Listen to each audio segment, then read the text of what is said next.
The National Weather Service in New Orleans has issued a severe thunderstorm warning for southeastern Jefferson Parish in southeast Louisiana, east central Lafourche Parish in southeast Louisiana, until 7:30 p.m.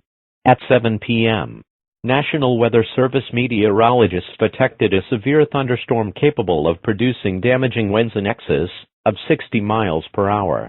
This storm was located about 10 miles east of Galliano and moving southeast at 10 miles per hour. The severe thunderstorm will otherwise remain over mainly rural areas of the indicated parishes. This is a dangerous storm.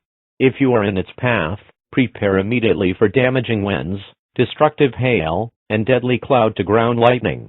People outside should move to a shelter, preferably inside a strong building, but away from windows. Repeating.